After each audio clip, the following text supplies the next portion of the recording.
මොනවද හදන්නේ? බුලත් ජම්. ඈ? බුලත් ජම්. ගුලත් ජෑම්? මොනවද දැම්මේ ඔකට? පිටි මේ පාන්. පෙති පාන්. පෙති පාන් කුඩු කරා? කුඩු කරනවා නම් පොල් කිරි වගේ තියෙනවා. ඇන්කර්. ඇන්කර්.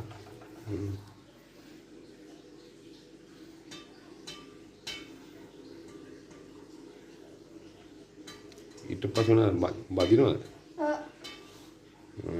බලමු. මං ඉස්සර දැක්කේ නෑ අඹරන එක. ගුලාබ් ජාම් හදන්න යන්නේ නුස්රා.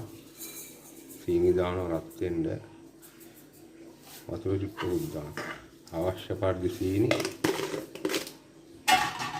අවශ්‍ය පරිදි ජලය. ඉන්ද්‍රපට අඩු කරමු. ඉතින් ගුලාබ් ජාම් එනසාල් දාලා සීනියේ කරවෙන්න ඕනේ. සීනියේ පැණි කරන්න ගන්න. ප්‍රාණියාස්ගේ ගුලාබ් ජෑම්. ඇන්කරුයි සැනිජස් පාම් කුඩු කරලා ඒවා ගුලි කරලා ඇන්කර් දාලා ගුලි කරලා තියෙන්නේ. හදලා බලමු. පැණි එක නම් රෙඩි. මේක වහන්න.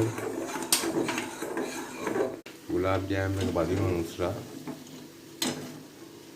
දැන් අන්නෝන් පාට වේගන එනවා.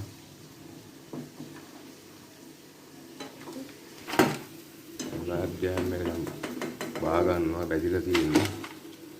අනිත් ටික දාන්න.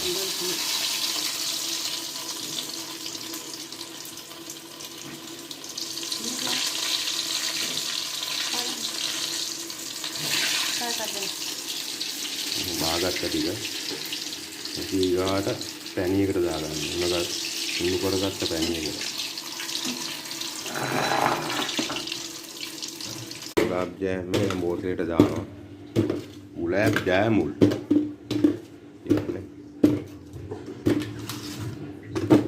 ඊට පස්සේ පැණියකට දානවා.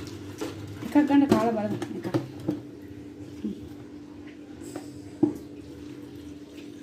පැන් ටිකක් තියාගන්න කාලා බලන්න. කාලා බලන්න. හොඳයි. රාද. රස පරීක්ෂා දෙන්න.